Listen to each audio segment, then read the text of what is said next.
Oi, pessoal! Estamos aqui em estúdio novamente. Mais um episódio do nosso podcast aqui do Surgery Care Saúde. Mais uma vez muito bem acompanhada. Hoje eu estou com pessoas maravilhosas, médicas excelentes, que eu fico muito feliz em poder participar, que elas participam da minha rotina, né?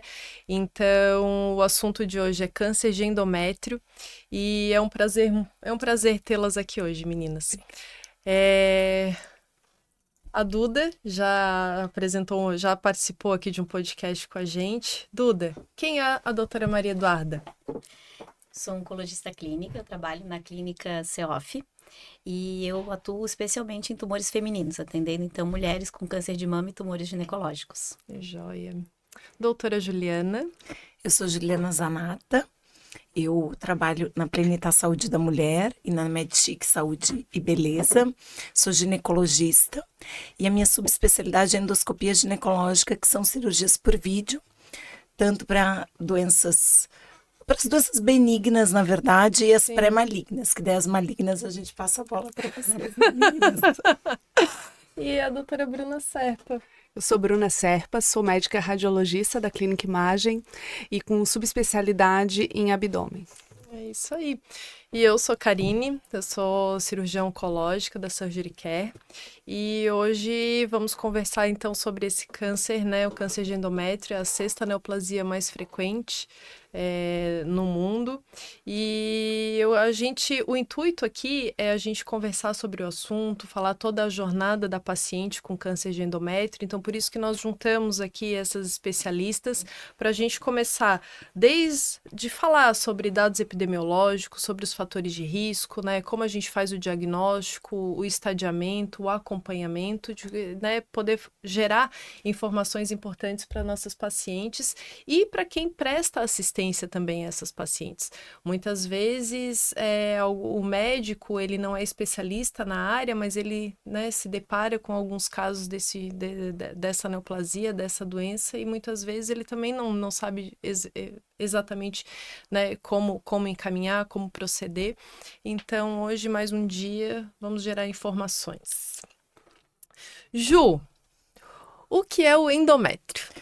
O endométrio, eu sempre falo para as pacientes assim, é a camada que reveste o útero por dentro, né? Uhum. Então, é aquela camada que nas mulheres que menstruam se prolifera, cresce todo mês e na menstruação descama, né? Dentro do útero, então, a gente tem uma camadinha, uma cavidade, né? O útero é um órgão muscular, e aí dentro dessa camada interna, então, o endométrio é uma camada glandular, e ele tem uma pelezinha por fora, né, que é a serosa. Então, vamos dizer assim, o útero tem 3 camadas, essa é a camada mais interna. Que reveste a cavidade endometrial, que é aí onde o bebê se desenvolve, né? É ali dentro, né? Na gravidez. E o câncer de endométrio, ele não é diferente do outro podcast que fizemos, Duda, ele não é uma neoplasia preferencialmente de pacientes, assim, mais jovens, né?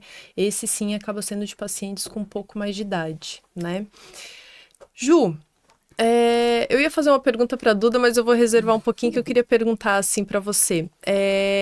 No teu consultório, na tua rotina, qual que é a queixa principal, a principal apresentação das pacientes assim com câncer de endométrio? A gente já falou que são as com um pouquinho mais de idade. E elas vêm se queixando do quê? É muito clássico, a paciente fala assim, doutora, eu voltei a ficar mocinha. Então é aquela paciente, né, na menopausa, que ela chega para ti e que ela voltou a sangrar.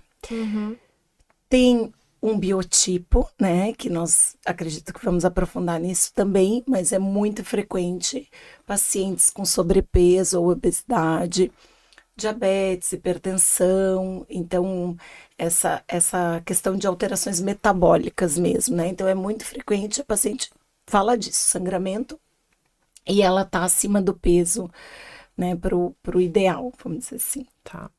E o câncer de colo de útero acaba sendo, então, de pacientes um pouquinho mais jovens, e essas são as pacientes que têm um pouco mais de idade e apresentam algum fator de risco, né?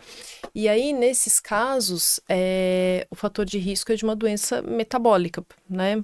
Então, às vezes, associada a uma obesidade, a um diabetes, a uma hipertensão. Mas não é 100% dos casos. Uhum. A gente tem isso, um perfil, e a gente tem um outro perfil de pacientes que não têm essas características.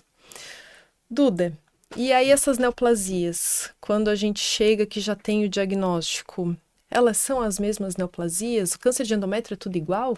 Não, não é tudo igual. E a gente tem hoje estudado cada vez mais o câncer de endométrio, né? E hoje a gente já conhece que ele não é uma doença só.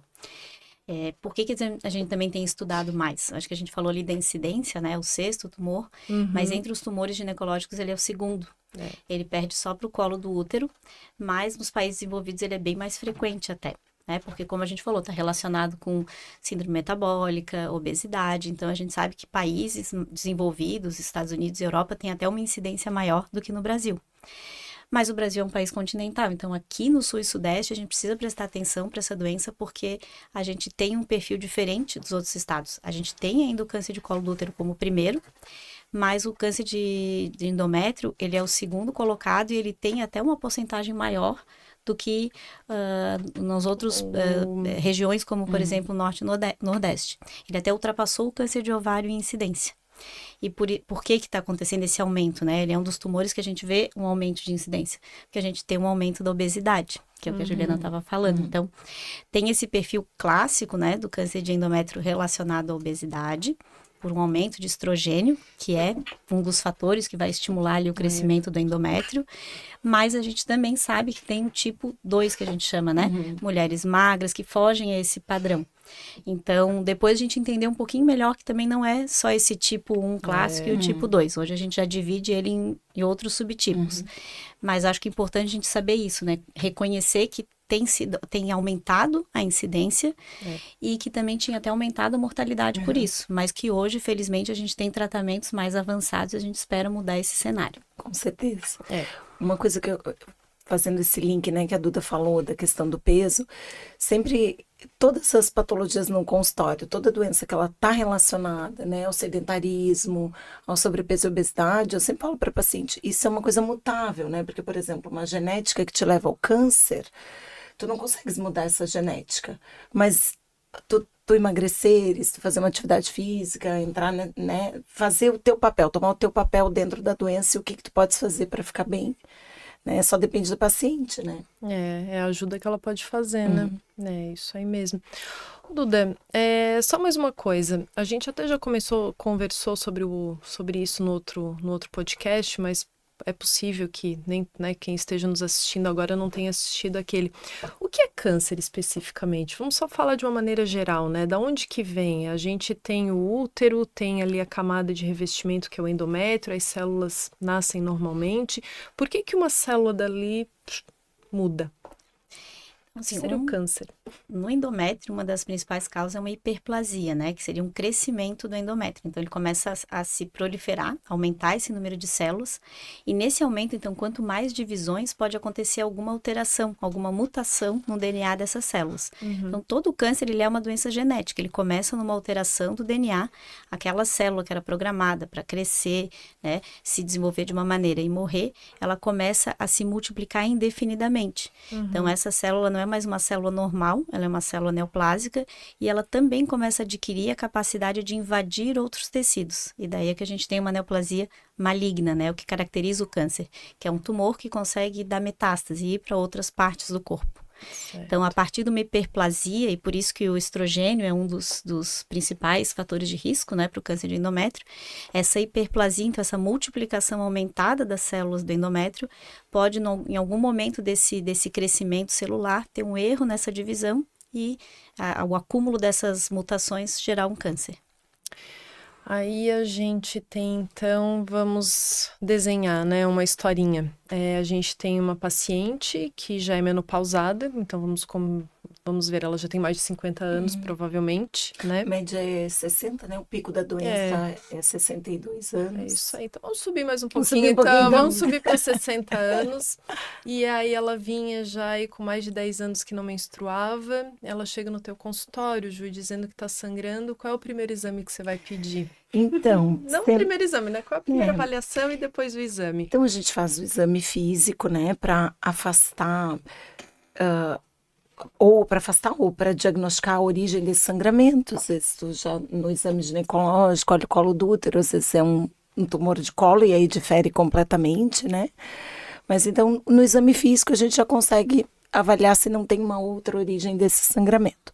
E aí o exame mais de fácil acesso, mais rápido, que a gente encontra em vários lugares. Claro, a gente mora numa capital, tem um acesso muito maior, mas o mais fácil é uma ultrassonografia transvaginal. Esse seria o primeiro exame para a gente avaliar. Eu, quando faço exame ginecológico, eu sempre falo para o paciente, o colo do útero eu vejo, o útero e os ovários eu palpo, mas o endométrio fica, eu não consigo enxergar, e aí eu preciso sempre de ultrassom para olhar, né? Então, aí a gente começa agora a pedir ajuda aos especialistas, né?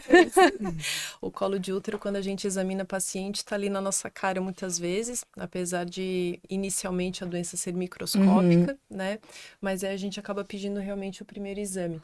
E se a doença vem se desenvolvendo dessa forma, uma mutação que leva a uma hiperplasia, o que a gente acaba vendo, Bruna? O que o ultrassom pode nos fornecer assim, de informação para nos ajudar ao diagnóstico ou manejo dessas pacientes?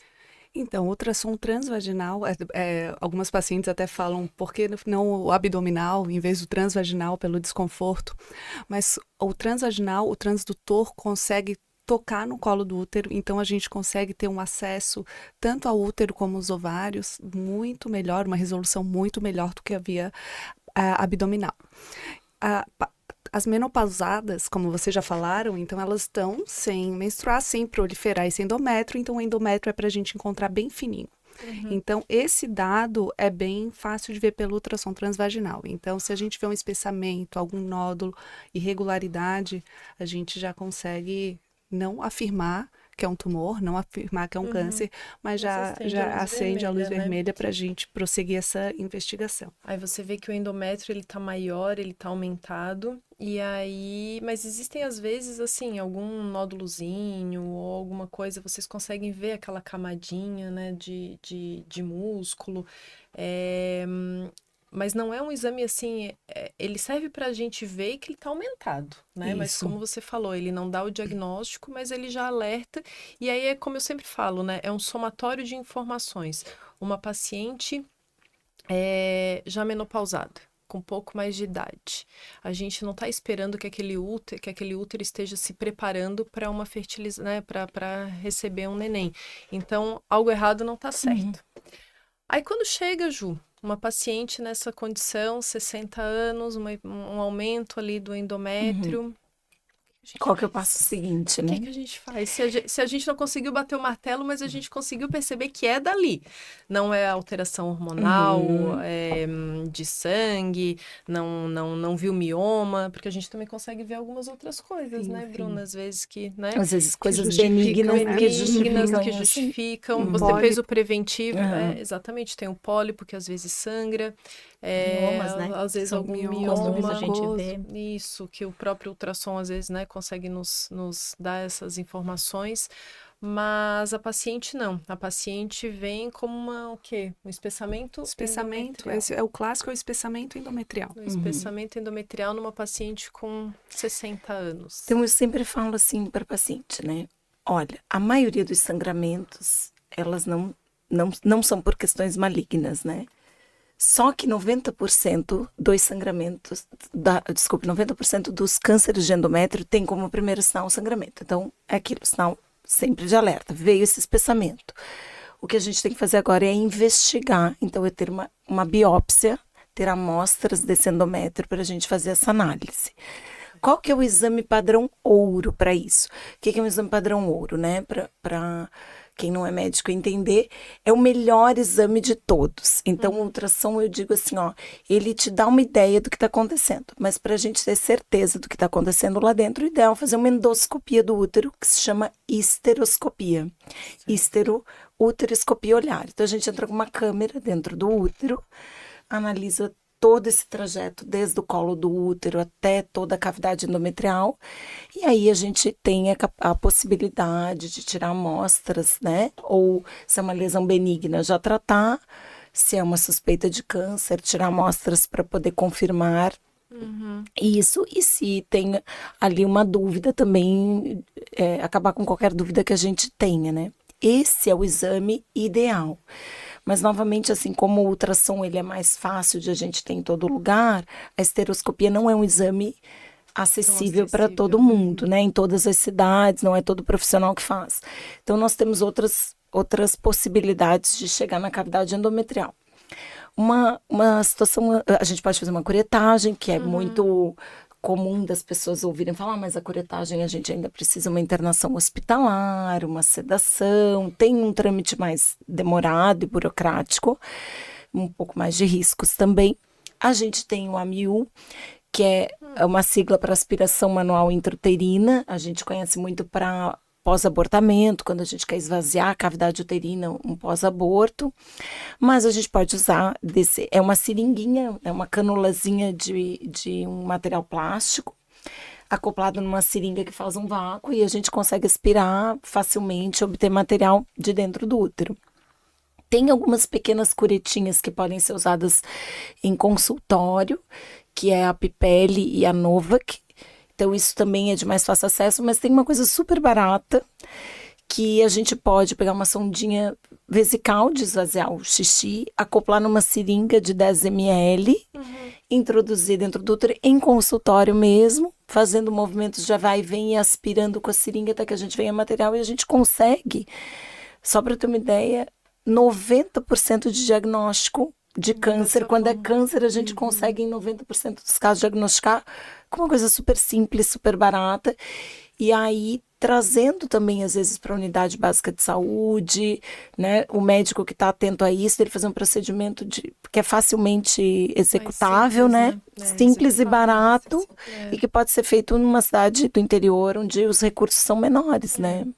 A gente tem várias opções, né? A questão muitas vezes é individualizar e avaliar cada caso, né? A gente está, né, nesse caso especificamente, é uma senhora de 60 anos que começou com sangramento e às vezes, né, um espessamento endometrial. Mas o câncer, ele pode vir também de um pólipo, né? E que a gente consegue ver no ultrassom muitas vezes também, né, Bruna? E às vezes para biopsiar esse pólipo é que a gente precisa ser certeiro, né, na biópsia. Então, o que eu quero dizer é que dependendo da situação, dependendo da apresentação, necessariamente a gente vai precisar de uma esteroscopia, mas que em alguns casos, quando a gente já tem um espessamento maior, às vezes uma área neoplásica maior, às vezes uma biópsia dessa, né, de uma maneira mais simples. Eu lembro de um caso, que foi uma paciente minha, foi a minha única perda de paciente por carcinoma. Claro, eu não trato câncer, eu faço doenças benignas, né? Mas essa paciente, ela me procurou justamente com esse caso. 60 a mais, sangramento da pós-menopausa e já veio com espessamento endometrial. E eu indiquei esteroscopia para ela e o plano dela estava em carência, ela teve... Mas ela não me falou isso naquela consulta, enfim. E ela fiz a solicitação, tudo. Então a senhora volta com os pré-operatórios, né, para a gente organizar essa biópsia. E ela nunca mais voltou. 2 anos depois ela voltou, daí ela me disse, doutora, eu perdi o convênio, tive alguns problemas, estava esperando na fila do SUS, mas agora eu vim aqui para a gente fazer o procedimento. E aí Aí fiz a solicitação, tudo bonitinho. 1 semana depois ela faleceu. Não deu tempo da gente fazer biópsia, né? Então, um câncer altamente curável. A paciente foi minha única perda por uma demora, né? Enfim, mas a estereoscopia, como eu falei, é o padrão ouro, é o melhor exame, porque ele, ao mesmo tempo, ele vai fazer a possibilidade de diagnóstico. E, eventualmente, em algumas situações específicas, vai ser tratamento. Para o câncer, não vai ser tratamento, né? Mas se for uma lesão benigna, um pólipo que está começando a malignizar, por exemplo, na ponta do pólipo, que ainda não teve uma invasão, né, para as camadas mais profundas a gente já fez ali o tratamento. Eu acho que é importante também a gente estar falando, né, dessa investigação, tu falou desse caso, chamar a atenção que a gente não tem um exame de rastreio Então, assim, o ultrassom ele é muito bom para avaliar quando a paciente tem uma queixa. Mas não é um exame que a gente solicita de rotina. A gente não tem, ao contrário que a gente falou do colo do útero ou da mamografia no câncer de mama, um exame que seja comprovado, que faça o rastreio do câncer de endométrio. Mas o sinal clínico, né, o sintoma, ele é muito precoce, ao contrário de outros tumores, por exemplo, o ovário, ele é uma coisa pequenininha lá na pelve, até crescer e dar um sintoma de compressão de outros órgãos, a gente tem diagnósticos muito avançados. No câncer de endométrio, não. Como a paciente sangra, ela acaba fazendo diagnóstico na maioria das vezes, então, felizmente, apesar de ser um segundo tumor mais comum dos ginecológicos, ele tem um diagnóstico precoce. A luz vermelhinha se acende Mas muito. é muito importante essa informação, do mesmo jeito que a gente propaga, né, a mamografia a partir dos 40, faça a vacina do HPV, faça o seu preventivo, a gente ter essa orientação, né, para as mulheres, mulheres que já pararam de menstruar, se tiverem um sangramento vaginal, procurar o auxílio médico, isso precisa ser investigado. Pode ser uma coisa comum, pode ser uma coisa benigna, mas pode ser o sinal de algum problema mais grave, né, então... essa é a mensagem que tem que ficar para as pacientes pós-menopausadas, né? Sangramento vaginal, tem que procurar auxílio médico. É isso aí. Já que a gente falou sobre rastreamento, Duda, você, né, comentou, né, sobre que a gente não tem o rastreamento para câncer de endométrio.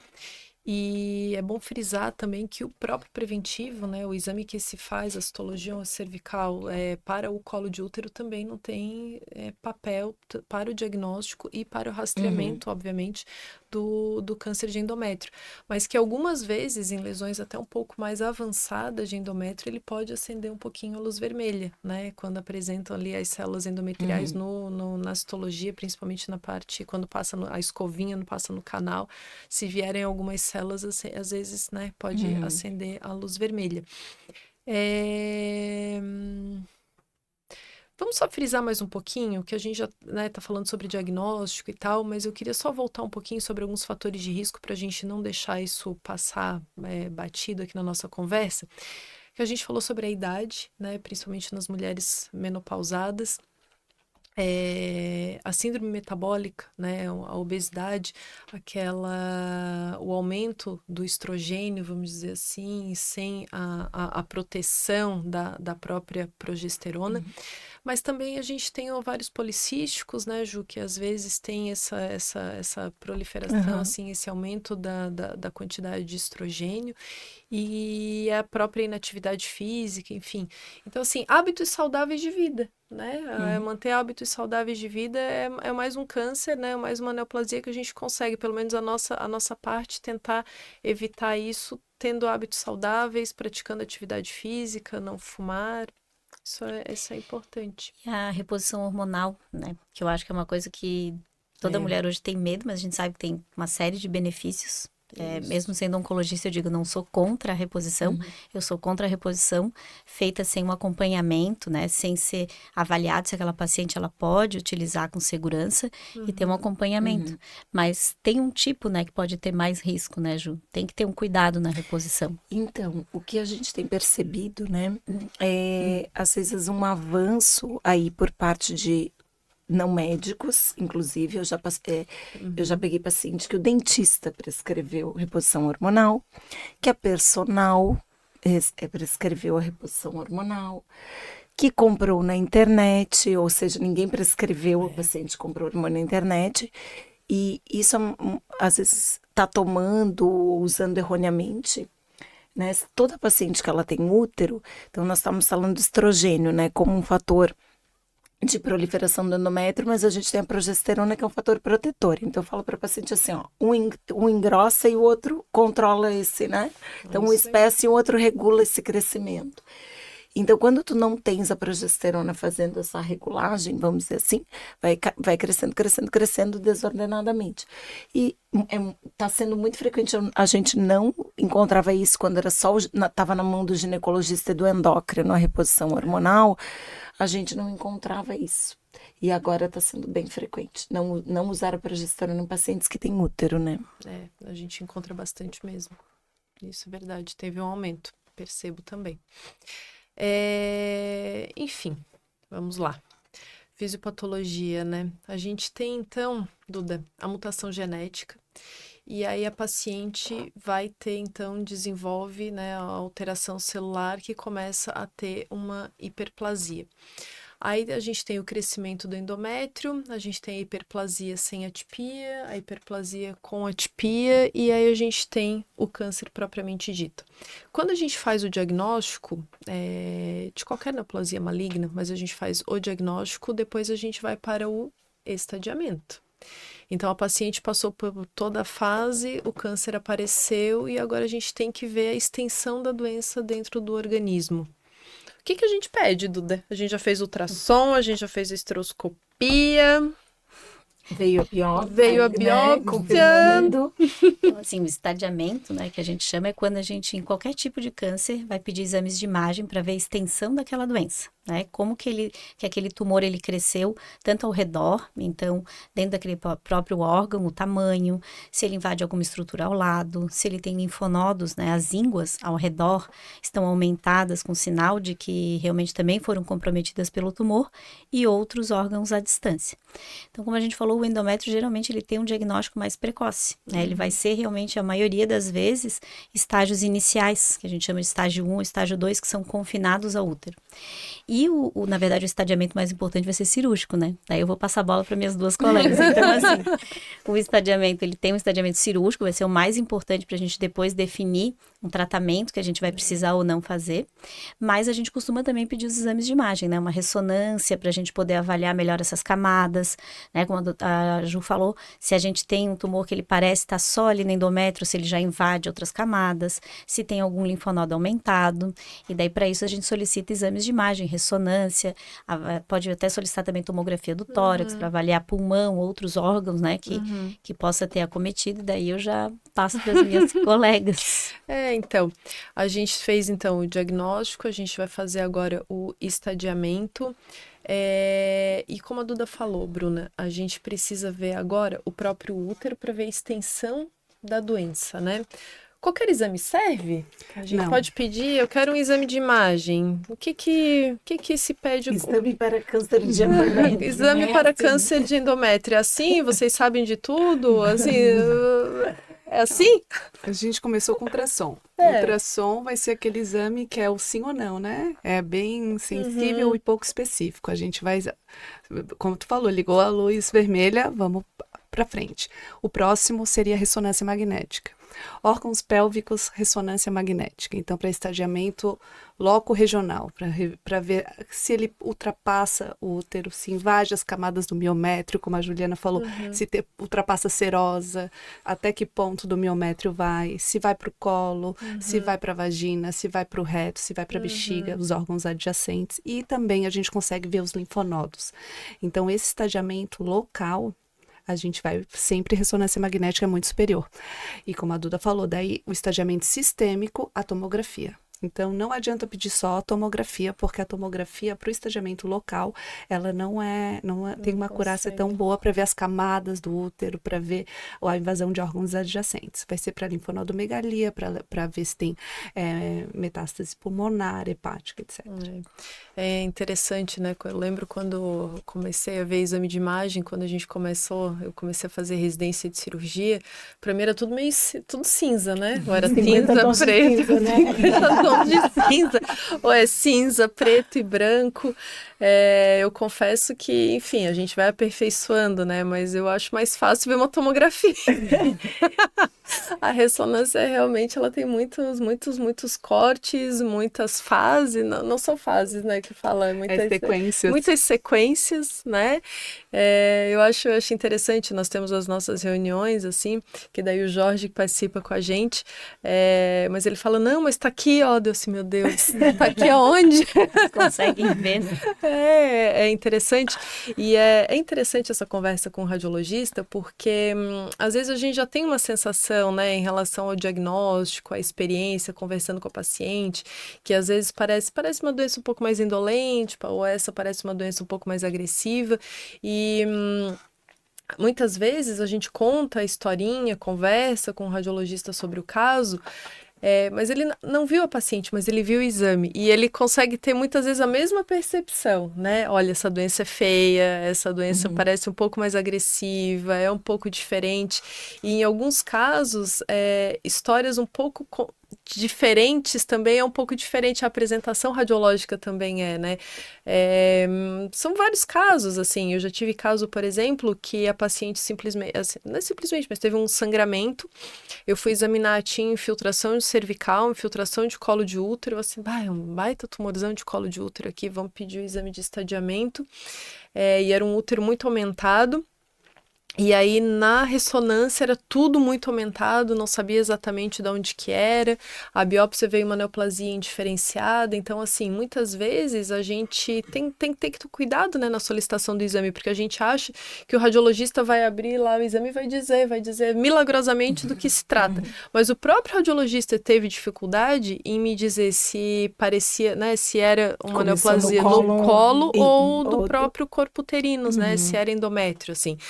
E foi o mesmo sentimento que eu tive, porque foi um caso difícil para mim, mas foi um caso difícil para o radiologista também. E com certeza, para todo mundo que teve, né, que participou da assistência daquela paciente, o próprio patologista, enfim. Então tem que contar a história bem bonitinha, né? A importância da nossa conversa, né, dessa relação multidisciplinar, para nós é fundamental. Saber o que aconteceu. Eu ligo para a Karine direto, essa cirurgia os aí, esclarecimentos. os casos mais complexos para saber o que aconteceu, para confirmar que tu viu, até onde estava. Então, assim que a gente aprende, né, e melhora. O ultrassom está com o exame com o paciente contigo, né? Agora, a tomografia, a ressonância, o paciente faz e chega a imagem para o radiologista. Então, colocar os dados clínicos, né, é muito importante. É fundamental. A gente até não falou outro fator de risco, me lembrei, né? Porque eu trato muito câncer de mama, os pacientes usam tamoxifeno. Então, a gente sabe que é um fator de proliferação endometrial. É raro, muito menor do que o benefício que o tratamento para o câncer de mama traz, mas a gente fica de olho, né? Nas pacientes que utilizam essa medicação, se elas têm uma hiperplasia endometrial e encaminha para fazer uma avaliação. Então, assim, colocar, né? Ó, a paciente está usando essa medicação. Aí o radiologista pode achar até que aquele aumento é normal por conta da medicação e ficar mais tranquilo em relação a não ser algo que é doença, né? Esse dado pra gente é super importante nesse ultrassom transvaginal de rotina. Então, a gente vai ver sangramento, já fica com o olho no endométrio. Usa tamoxifeno, então tá bom. Até porque as medidas são diferentes, né? Então, o tamoxifeno é um pouquinho a mais do que quem não usa. Então, essa informação realmente é fundamental pro diagnóstico. A própria reposição hormonal convencional, né, Bruna? Que a gente tolera um espessamento um pouco maior do endométrio do que quem não usa reposição hormonal. É isso aí. Então, escrever bonitinho, né? Eu Eu pedi para ajudar o coleguinha. Tem que ajudar, gente. A gente tá no mesmo time, né? Não, mas tem que ajudar. Bom, falamos então, a gente começou com a nossa história, né? A paciente lá pelos seus 60 anos, que voltou a sangrar, fizemos um ultrassom. Suspeita para câncer, confirmamos com a esteroscopia e a gente está estadiando. Nesse momento, veio o anátomo patológico que falou que era câncer, só que veio sem caracterizar bem detalhadamente que tipo de neoplasia que era. Né? Então, assim, o que eu quero dizer é o seguinte, fez a biópsia e o patologista me disse que era câncer, ele olhou no microscópio, mas ele consegue me dar mais algumas outras características, ele consegue fazer com aquela biópsia alguns outros exames, algumas outras análises que vão esmiuçar aquela neoplasia. Duda, é importante fazer tanta análise assim antes de tratar? Saber o nome, CPF, RG do câncer, do tumor? Assim, não é só saber que é câncer? Não é. Então, assim, a gente até nem dava tanta importância para isso em câncer de endométrio, mas hoje a gente sabe que são tumores diferentes e com evoluções diferentes e tratamentos diferentes. Então, isso a gente já tem bem realidade no câncer de mama, no câncer de pulmão, por exemplo, e no câncer de endométrio. Então, assim, a maioria, 90%, são carcinomas epiteliais, que a gente chama, né, do epitélio do endométrio, que são os endometrioides, é o tipo mais comum. Existem alguns outros tipos de célula que podem dar câncer de endométrio que são mais raros, sarcomas, carcinosarcomas, carcinoma de células claras ou serosos, que são os mais raros. Mas hoje não só essa histologia, que é a aparência da célula, mas algumas alterações, mutações que tem nessas células, daí independente do tipo de câncer de endométrio, seja ele endometrióide ou os outros, vão nos dar informações sobre qual é o tipo de câncer de endométrio que essa paciente tem. Então, antes a gente tinha tipo 1 e tipo 2, né? O tipo clássico, a paciente mais velha, obesa, que era um tumor secundário a estrogênio. E o tipo 2 era a paciente magra, que desenvolvia hiperplasia, que a gente não sabia direito porquê e era até um tumor mais agressivo. Hoje, na realidade, a gente sabe que são 4 tipos de câncer de endométrio. Cada um com uma evolução diferente. Então, a gente tem tumores que têm excelente evolução. Então, mesmo que tenha linfonodo positivo, estágio mais avançado, esse tumor ele é altamente curável. A gente tem tumores que, mesmo pequenos, são de alto risco, são os P53 mutados. Então, a gente observa isso na imunistoquímica, a gente já pode fazer na biópsia esse exame. E isso é uma informação para o cirurgião, porque esse tumor ele pode ter um risco maior de linfonodos, ele pode ter um acometimento de peritônio, que é uma camada externa, né, no abdômen. Então, já ajuda para o cirurgião a gente já pensar que aquele tumor pode ser mais agressivo, mesmo que ele seja pequeno. E também ajuda para tratamento, porque a gente pode pesquisar algumas enzimas de reparo de DNA, que se elas não estiverem presentes, então aquele tumor ele tem um defeito em reparar o DNA, e isso para a gente hoje é uma informação super importante para o tratamento com a imunoterapia. Então, dali da biópsia, a gente já tira várias informações, tanto para programar a cirurgia dessa paciente, como para a gente pensar o tratamento dela depois. E essas informações também são importantes porque o próprio planejamento cirúrgico, terapêutico, depende disso, né? Existem casos, né, de câncer de endométrio que a gente consegue fazer uma cirurgia menor, que a gente não tem necessidade de ser tão invasivo, vamos dizer assim, fazer tanto procedimento, né? Dentro da barriga a gente não precisa tirar tanta coisa. Mas existem outros que, pela característica da neoplasia, a gente, né, pela característica de disseminação daquele tumor, além dos exames de imagem pré-operatórios, o estadiamento cirúrgico completo. Então, assim, quando eu fiz residência de cirurgia oncológica, necessariamente a gente não fazia nada por via minimamente invasiva, a gente fazia tudo por corte, era tudo por cirurgia aberta. E aí, a depender do tamanho, da infiltração do tumor dentro ali do útero, a gente fazia a linfadenectomia retroperitoneal ou não, mas de praxe era a linfadenectomia pélvica para quase todo mundo, e a retroperitoneal sim ou não. E um corte enorme, e necessariamente tínhamos que fazer a linfadenectomia sistemática, ou seja, tirar todos os gânglios, né? Então, o paciente que tinha uma infiltração ali do miométrio um pouco maior, mais de 50%, era a linfadenectomia retroperitoneal e pélvica sistemática. E a gente, na época, como residente, nós saíamos super felizes das cirurgias, assim, quando vinham os anatomopatológicos, 70 linfonodos retirados. Depois, né? Nossa, era uma alegria. Exatamente. Deixei oca por dentro. Nós tiramos tudo. Nossa, essa cirurgia foi muito boa, o resultado vai ser ótimo. Mas com o tempo, a gente começa a perceber que o benefício não foi tão grande assim, e todo tratamento tem seu efeito colateral, né? E aí uma cirurgia maior tem maiores riscos naquele momento, mas também tem maiores riscos a longo prazo de complicações. E com o tempo a gente foi percebendo que às vezes uma cirurgia um pouco menor, com uma via de acesso minimamente invasiva, poderia dar o mesmo benefício para a paciente. Só que o contraponto é isso, né? A gente tem que ter várias informações, né? Então, hoje em dia, o que eu percebo é isso. A gente precisa de muita gente, isso é bom, porque todo mundo agrega conhecimento, mas a gente consegue oferecer um tratamento, um manejo, né? Às vezes, menos invasivo para essa paciente. E mais personalizado também.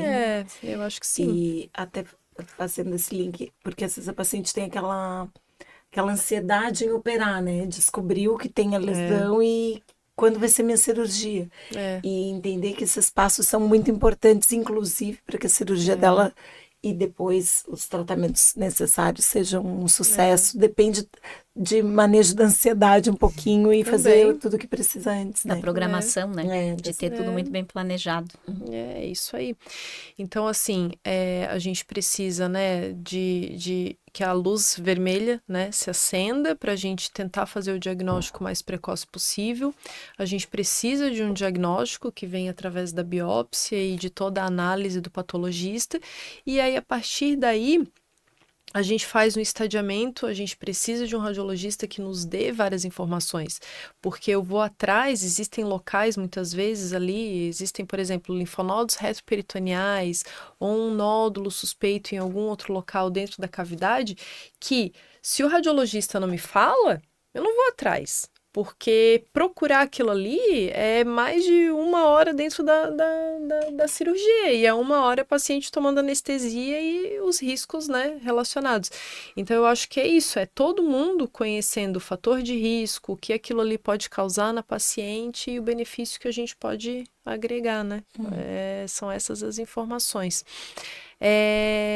Vamos lá. Eu fiz a cirurgia, então. Veio essa paciente, ela veio com um câncer de endométrio. Fiz uma cirurgia, tirei os linfonodos. Então, Caio, eu te perguntar. Eu sei o que a gente tira, mas eu quero que tu me diga O que eles tiram? né? né, o que é tirado, então, que é num tirado? câncer de endométrio. Então, Ju, de uma maneira geral, essas pacientes, elas vão precisar de uma esterectomia total e uma salpingoforectomia bilateral. O que é isso? De uma maneira geral, a cirurgia padrão é retirar o útero e o colo de útero, as tubas e os ovários. E por se tratar de uma neoplasia invasiva, mais de 90% vai precisar de uma avaliação dos linfonodos, que é um dos primeiros locais onde pode dar metástase, né? Então, se aquela doença ela já não é mais tão localizada, pode dar metástase, ela pode precisar de algum outro tratamento depois disso. Então, eu tenho que ter essa informação. Então, como eu comecei a falar, antigamente a gente tirava todos os gânglios de dentro da barriga, praticamente, né? Para ver se tinha algum comprometido. Hoje em dia, a gente consegue injetar uma substância ali no colo de útero, a paciente já está anestesiada, já está pronta para operar. A gente injeta uma substância e essa substância vai corar o linfonodo. E aí é o primeiro linfonodo a receber a drenagem linfática do útero, sentinela. que é o linfonodo sentinela. Então, a gente vai direto, quando a gente entra na barriga, a gente vai direto para tirar esse linfonodo e aí o patologista vai me dizer se esse linfonodo está comprometido ou não.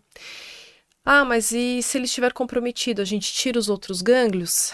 Antigamente se tirava, porque a gente achava que tirar o gânglio ia trazer benefício para o paciente. Só que hoje em dia a gente descobriu que tirar gânglio serve para a gente saber se esse gânglio está comprometido ou não. Ou seja, serve para fazer o estadiamento. O tratamento dos gânglios não é com a cirurgia, né? Então, a gente consegue fazer isso de duas formas, né? Uma, quando ele já está muito grande, mais avançado, que daí o radiologista me diz, né? Através da ressonância ou eventualmente a tomografia, ou quando é algo um pouco mais inicial, a gente vai lá e retira, é um gângliozinho normal, mas que já tem célula neoplásica lá e que a gente vai tratar depois da cirurgia. Mas o tratamento do câncer de endométrio com proposta de cura passa pela esterectomia total e salpingofaria bilateral. Tem algum momento que tu não tiras o útero ou tu pensas em não tirar? Então, existem alguns casos. Existem, assim, os extremos, né? Vamos desenhar dessa forma, assim, os extremos. Existem casos que a gente consegue fazer tratamento conservador, né? Mas são casos bem restritos, quando a gente tem muita informação e a paciente realmente, lesões muito iniciais, pacientes mais jovens e que às vezes deseja ainda gestar, né? Ou casos muito avançados em que o tratamento cirúrgico por si só não vai trazer muito benefício. Então, assim, geralmente os extremos, né? A gente consegue fazer alguma coisa. Eles são pacientes que não tem condição clínica, né? De operar uma doença, assim... Sim, pacientes muito coração, graves. né? Pacientes muito graves. Pacientes muito graves, às vezes não tem condição clínica e que, assim, a própria cirurgia já é, às vezes, mais pesado do que a própria doença, né? E existem condições também que às vezes a gente até tira o útero, né? Mas tenta ser um pouco mais conservador em relação aos ovários, né? Porque às vezes, pra gente às vezes parece um pouco óbvio, mas tem pacientes que às vezes não tem essa informação. O fato de eu tirar o útero, a produção de hormônio ainda continua, né? Então a mulher não entra na menopausa. Então, caso ela ainda, tanto a parte hormonal e também a produção de gameta ainda continua. Se quiser fazer alguma coisa artificial, né, para tentar outra pessoa gestar, mas assim, né, manter uma barriga solidária, né? algo do tipo, a gente ainda consegue. Bruna, quando a gente faz um exame, então, de imagem nessas pacientes, que a gente vê, eu preciso ver o grau de infiltração do miométrio. Peço ressonância. E a gente consegue ver bem isso, né? Muito bem. A ressonância, por mais que tu fale que é mais difícil, Ai, essas tão todas... linda, É tão linda, é igual um mapa de anatomia, né? A coisa mais linda. Então, tem uma resolução que a gente chama de contraste, que é o melhor que tem para os órgãos pélvicos. O objetivo, quando estava falando, se eu vou ter que procurar na cavidade, o objetivo da ressonância de estadiamento local é explicar para o cirurgião exatamente o que ele vai encontrar sem ele precisar olhar para o lado, tá? Todo o estadiamento, tudo, até que ponto vai o câncer, até que ponto do miométrio está distando tanto da serosa, se tem algum linfonodo, claro, quando o linfonodo está muito pequeno ainda, a gente não consegue dizer, mas assim, hoje a ressonância tem também a difusão, que é uma sequência que a gente vê celularidade. Então, mesmo às vezes tumores pequenos, linfonodos pequenos, a gente já também liga a luz vermelha e fala, ó, esse é um linfonodo pequeno, mas, né, proeminente, vale a pena dar uma olhada. Então, a gente tem... A ressonância dá muita informação, tanto morfológica, como molecular funcional, assim, sabe, de atividade da doença. Então, esse é o nosso objetivo. E eu gosto, né, dessa conversa com o radiologista, às vezes, porque eu também opero com residente, né? Então, às vezes, eles veem os exames, olham o laudo, mas não conversaram com o radiologista. Eu conversei. Então, assim, eu tenho informações privilegiadas algumas vezes, né? Então, Karine, essa paciente tem uma...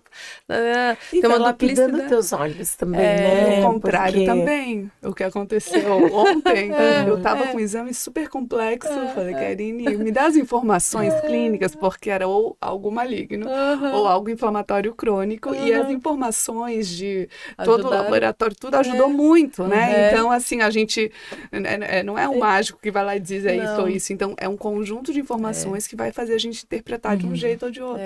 Não, mas é interessante mesmo. Eu já tive um caso uma vez que não era de câncer de endométrio. Eu acho que era um câncer de endométrio, assim, que eu fui operar, e a paciente tinha uma duplicidade ureteral de um lado e ela era transplantada renal. Então, toda vez que a gente vai operar uma pelve, uma das nossas preocupações é cuidado e preservação e não lesar o ureter, né? E essa paciente tinha 4 ureteres. Podia ser essa coisa, bem preocupada. E eu tinha... Aí eu conversei com o radiologista, ele me falou que tinha duplicidade, e eu sabia que ela era transplantada. Eu assim, gente do céu, mas assim, ela tem 4 ureteres? Tem.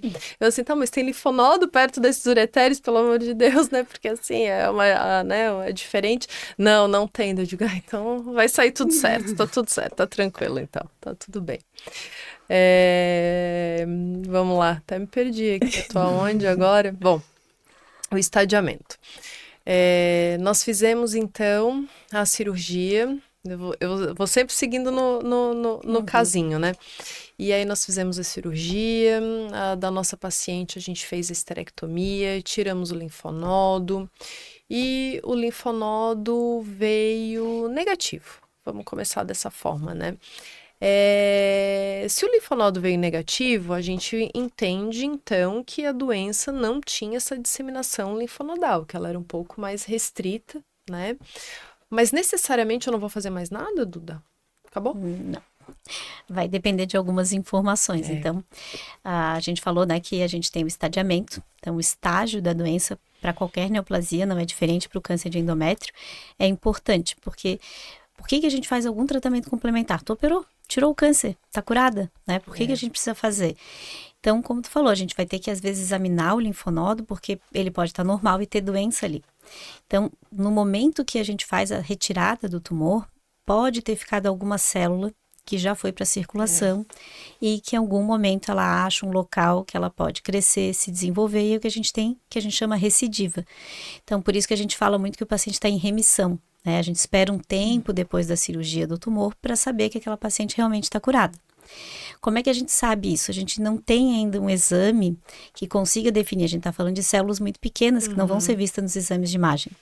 Então, o que a gente consegue saber é probabilidade. Né? Então, quanto maior o estágio, quanto mais profundo aquele tumor estava no endométrio, se ele atingiu o miométrio, as outras camadas, se ele já tem um linfonodo positivo, são informações que me dizem de um risco maior. Assim como também outras informações, como a gente falou da patologia, né? Então, o tipo de tumor, se é um tumor que a gente sabe que é mais agressivo, se ele tem algum marcador biológico, mutações, que a gente sabe que são tumores que têm uma disseminação maior. Então, para cada tipo de tumor, a gente geralmente leva isso em consideração, o estágio e algumas características biológicas do tumor, e a gente vê, se esse tumor ele tem um risco muito baixo de voltar, a paciente às vezes pode fazer só observação. Então, um tumor estágio 1A, né? Era restrito num pólipo, era um tumor que era um grau baixo, quer dizer, um tumor que era de crescimento lento. A gente vai só observar. Se esse tumor ele já tinha assim uma infiltração mais profunda, então a gente vê que ele já atingia além do endométrio aquela camada muscular embaixo, se já tem linfonodo positivo, se é um tumor com histologia, né, que a gente sabe que tem uma característica de agressividade, a gente daí vai partir para os tratamentos tanto locais, que seria a radioterapia. Então alguns pacientes precisam receber rádio, seja essa rádio a bráquia, que é uma forma interna, ou externa, que é a radioterapia, ou até a gente precisar usar quimioterapia. Então, nem toda paciente com câncer de endométrio vai usar. Na verdade, até a minoria, porque a gente tem muito diagnóstico inicial. Mas algumas pacientes vão precisar de algum tratamento a mais para diminuir o risco desse tumor voltar. Tá certo. Então, a gente tem, então, os casos que ele pode ser pequenininho, mas ele pode ser muito agressivo. E aí, necessariamente, a gente vai fazer alguma coisa. E essa alguma coisa a gente pode fazer desde radioterapia. Radioterapia trata metástase? Trata micrometástase, né? Essa célula pequenininha que possa ter ficado. Então, por exemplo, né? Fez uma avaliação, não tinha nada nos linfonodos. Mas a gente tinha uma penetração maior no miométrio, ou a gente vê que aquele tumor poderia ser um tumor por algumas características da célula um pouquinho mais agressivo. A radioterapia, nessa região do abdômen, ela pode tratar alguma micrometástase, uma microcélula ali que estava naqueles linfonodos. Ela não vai poder tratar uma lesão grande, mas justamente essa célula que a gente não está vendo, ela pode ajudar a eliminar. A radioterapia, ela acaba sendo um tratamento local um pouco mais extenso, né? Isso. Então, em alguns casos, é o que eu falo, né? A gente, cirurgicamente, a gente não trata a linfonodomegalia pela neoplasia, né? O acometimento neoplásico do linfonodo.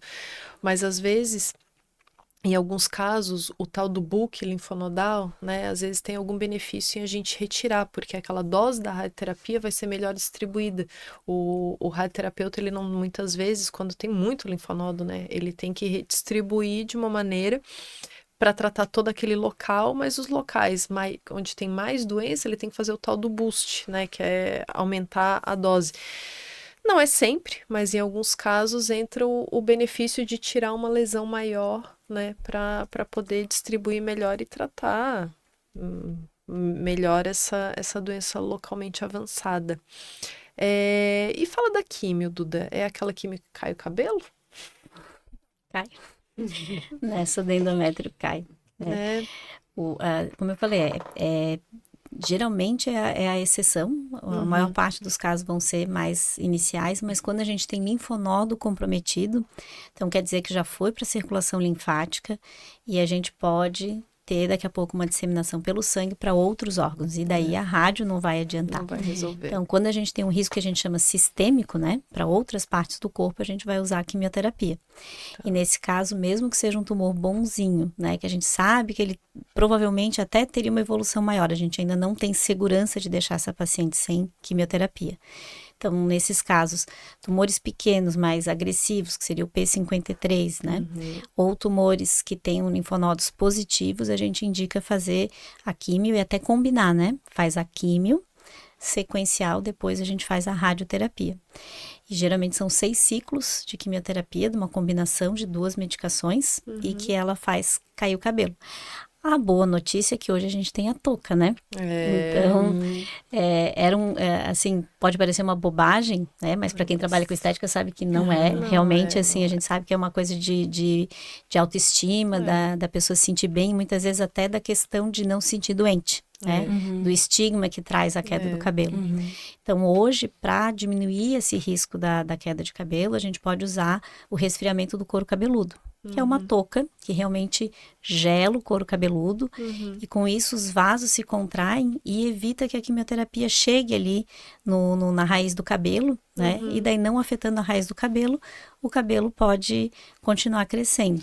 Então isso faz reduzir bastante a queda e assim, hoje a gente tem muito estudo com câncer de mama, mas a gente sabe que para tumores ginecológicos também não tem problema. A gente tem algumas restrições, mais tumores hematológicos, mas a paciente tem câncer de endométrio e precisar fazer químio, ela pode usar a touca se ela quiser preservar os cabelos. E é bem tolerado.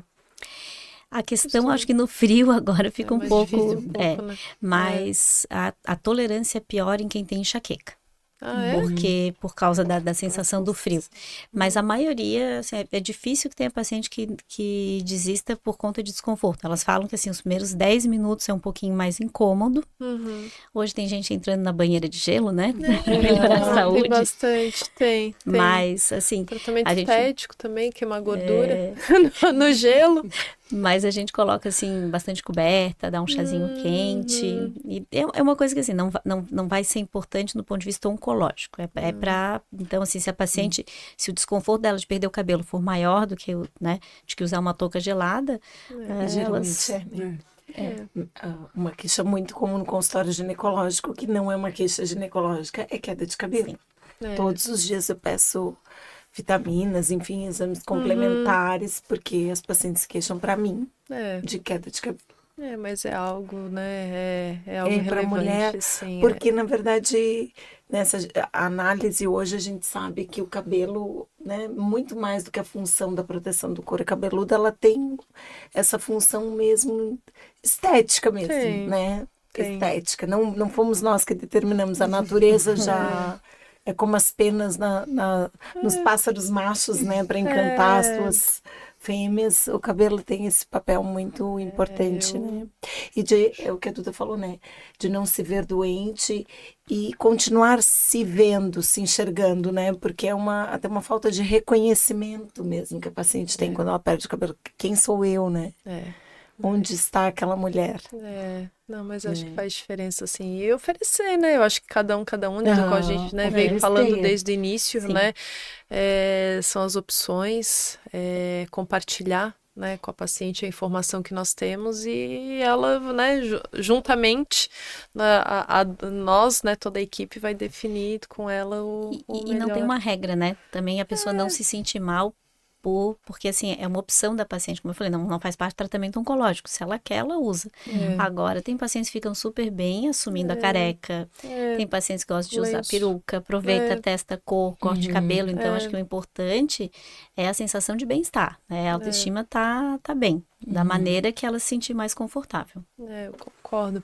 E uma coisa que a gente está falando, né, que além do tratamento, da cirurgia, químio, rádio, bracterapia, o cuidado daí com o cabelo, quando a gente tem um câncer de pulmão, a primeira coisa que a gente fala para os pacientes que fumam é para parar de fumar. E para o câncer de endométrio, lá atrás a gente começou a falar sobre os fatores de risco, né? Então, eu acho que é importante também a gente falar sobre os fatores de risco de câncer de endométrio e a tentativa de controle, o benefício de controle desses fatores de risco para evitar recidiva e para tolerar o tratamento também. Porque a gente sabe que a obesidade é um fator de risco para isso. E para via minimamente invasiva, por exemplo, para cirurgia, né, Ju? Né, também a gente faz esteré, então, assim, necessariamente a gente precisa posicionar essa paciente na cama. E aí, como é que é na cama, né, para operar? O útero, ele tá escondido lá na pelve. E a paciente deitadinha, em 180 graus, a gente não consegue acessar o útero, né? Então, necessariamente, depois que ela está anestesiada, uma cirurgia com anestesia geral, a gente faz um céfalo-declive, que é o quê? Pode procurar no Google, é o Trendelenburg. A paciente está anestesiada, mas a parte, né, mais cranial, assim, o tronco, ele baixa e a perna, né, o quadril, ele sobe. Então, a paciente fica quase... Fica mais alto que a cabeça, fica mais alto, né? que a cabeça. Então, fica angulada para que todas as vísceras caiam e o útero a gente consiga expor e fazer a cirurgia. Infelizmente, paciente com obesidade mórbida, por exemplo, quando é muito pesada, para a gente fazer a cirurgia é muito mais fácil. A via minimamente invasiva é uma via melhor tolerada, porém a posição às vezes é difícil de Dificulta a parte tolerar. respiratória, né? E às vezes uma cirurgia um pouquinho maior, um útero um pouco aumentado ou alguma aderência pélvica dificulta. Então, esses cuidados, né, não só com o cabelo, mas controle do peso, começar a atividade física, diabetes, pressão alta beneficia. Cigarro não é fator de risco, mas é péssimo para cirurgia, né? Então, para cicatrização. é isso aí, tudo. dificulta a cicatrização, aumenta a Risco taxa de de trombose, infecção, né? aumenta a taxa de trombose, exatamente. Então, é bastante coisa que tem que ser considerada, não só o diagnóstico e o próprio tratamento, né? Enfim, O dito câncer dos isso... 60 começou muito antes, né? Muito antes. É isso mesmo. A mutação, a alteração, né? Os fatores de risco, eles vêm antes. É isso mesmo. E aí, mas a nossa paciente não. Agora, a outra paciente que nós tivemos, ela era magrinha, bem magrinha. Ela não veio de uma hiperplasia endometrial, ela não tinha lá no ultrassom um espessamento, ela tinha até a atrofia, né, que era mais fininho, mas aí ela teve dor, ela foi fazer um exame de rotina, e aí foi visto que o colo de útero dela já estava um pouquinho alterado, e aí ela foi fazer um ultrassom, e no ultrassom ela tinha uma bolinha lá no ovário. Se ela tem uma bolinha no ovário e uma alteração ali no endométrio, um pouco lá, parece que está infiltrando, alguma coisa, uma bagunça ali, não sei. Você consegue me dizer, Bruna, que pode ser um câncer de endométrio com metástase? Você consegue ver esse bololô? Às vezes nem a gente sabe exatamente o que é, sabe? Assim, mas a paciente, ela era mais magrinha, ela não é aquele quadro típico de espessamento endometrial, ela tinha até uma atrofia, mas ela tem uma massa no útero e tem algumas bolinhas, assim. Porque às vezes eu recebo, né, o laudo, eu já vi casos de discussão que assim, ó, ninguém sabia o que era e o radiologista olhou e falou assim, não, essa paciente tem isso, tem aquilo. Eu digo, meu Deus. Então, assim, dá para dizer, dá para ver, sugerir? O que você me diz, Bruna? Eu vou voltar para ressonância. Tá, ressonância. Eu queria fazer uma ressonância. Agora eu quero fazer. Por quê? Porque onde é que estão essas bolinhas, a gente vai conseguir dizer exatamente a localização, se são linfonodos, se estão no ovário, e qual que é o componente desse nódulo, qual que é a celularidade. Então, pode ter paciente, e acontece, de a gente achar 2 tumores. É menos provável, às vezes tem, né, do tumor de útero, com tumor de ovário e de mama. Mas o mais comum é um tumor primário com metástase local. Então, as características dessa lesão e a da metástase é muito parecida. Então, por isso que as bolinhas são as linfonodomegalias. Tem um linfonodo ou o próprio tumor invadindo o ovário. Então, a gente consegue ver que é de fora para dentro. Então, assim, hoje a resolução é realmente, quando eu falo, é um mapa. Então, a gente consegue ver esse detalhamento de camadas, mesmo mais finas, e do componente. Então, acho que a gente consegue estadiar. E, às vezes, sim, fica na na dúvida, meu Deus, são 2? Será que faz parte do mesmo? Daí a gente... E até, às vezes, ajuda alguns componentes laboratoriais, né? Dosagens hormonais, tumores mais raros de ovário, que às vezes podem ter aumento de hormônio, estimulam o endométrio. Isso. Então, a gente é um trabalho de equipe mesmo, né? Eu perguntei isso porque, assim, nós temos, né, os casos, muitas vezes, de doenças mais agressivas que vão se disseminando e muitas vezes dão a metástase anexial, né, que é a metástase no ovário, mas às vezes, eu me lembrei, eu já tive casos de câncer de ovário que produziam um hormônio e que aí tiveram... Da granulose. Exatamente, e que aí teve um segundo primário que foi um câncer de endométrio. E 2 anos passados. Então, assim, são coisas, e é o tipo de coisa que, assim, geralmente é o caso que eu opero, né? Então eu não faço essa rotina, então não são casos meus, são casos que o ginecologista muitas vezes encaminha, mas o radiologista pega o telefone e liga. Olha aqui. Deixa eu te falar uma coisa. Tem um negócio aqui muito estranho e ela vai passar contigo, então é assim, assim, assim. Eu digo, nossa. Então, eu costumo dizer, né, que eu sou muito bem relacionada. Porque os casos às vezes são difíceis, mas eu encontro pessoas muito boas que as coisas já vêm muito, muito, muito desenhadas, né? Aí eu assim, vou ver. Então, com a informação muitas vezes que o radiologista me passa, que o médico que me encaminha para operar, aí às vezes a paciente vem, nossa, doutora, mas você resolveu minha vida. Eu digo, querida, já veio tudo assim, né? É muito gratificante, mas é difícil você encontrar e numa primeira análise já querer resolver, né? Então, assim, esse compartilhamento de informações, conversar e ver o que cada um pode oferecer, transforma um caso muito difícil, às vezes, num caso solucionável, né? Então, essa é algo muito, muito legal e que eu vejo na minha vivência, assim. Eu já tive um caso de endométrio que veio do mastologista, porque a paciente teve um in situ da mama, que era esse caso de um tumor produtor de hormônio no ovário.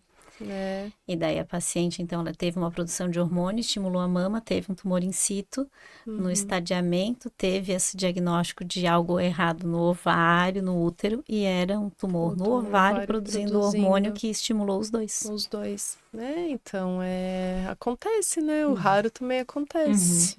O raro também acontece. E aí... O raro acontece, e aí a gente falou sobre os cânceres, as neoplasias de endométrio, né, baseadas nos fatores de risco, né, na vivência das pessoas. Então, assim, secundária hiperplasia endometrial, mas por conta de aumento de peso, do diabetes. Mas existem as pessoas que já têm uma mutação genética de forma hereditária, né? O que eu quero dizer? Às vezes elas tomam todos os cuidados, elas não são hipertensas, elas não são diabéticas, elas não são obesas, mas elas têm uma mutação que foi transmitida pelo pai, pela mãe, e que elas têm têm uma tendência a ter neoplasia, né? Você quer falar de alguma delas, Duda? Tem duas principais quando a gente fala de endométrio, né? Uma é um pouco mais rara, que é a síndrome de Cowden, que a gente chama, que é uma mutação no gene chamado PTEN. E essa mutação, ela também aumenta risco para câncer de mama. Eles têm algumas características. O diâmetro da cabeça pode ser maior, então tem o que a gente chama de estigmas, né? De uma doença genética, a gente consegue às vezes reconhecer. Mas o mais comum e o que a gente mais pesquisa, porque também até, só para ficar claro, né, essa predisposição genética ao câncer de endométrio é a raridade. A maioria são aqueles fatores que a gente falou esporádicos. Mas 5 a 10% das mulheres que desenvolvem câncer de endométrio, elas podem já ter uma predisposição. Né? Então, o câncer genético, que a gente chama, na verdade, todo câncer é genético, ele vem de uma alteração do DNA da célula, mas algumas pessoas têm essa herança genética, né, que herdaram dos pais, que tem uma alteração nos genes protetores do nosso DNA, que facilita que aquela célula se lese e ela possa ter um câncer com mais facilidade. Então, não é que ela vá ter, mas ela tem um aumento de risco. E o mais frequente das síndromes de predisposição hereditária ao câncer de endométrio é a síndrome de Lynch, né, que o nome é ser a síndrome não polipóide, né, do câncer coloretal.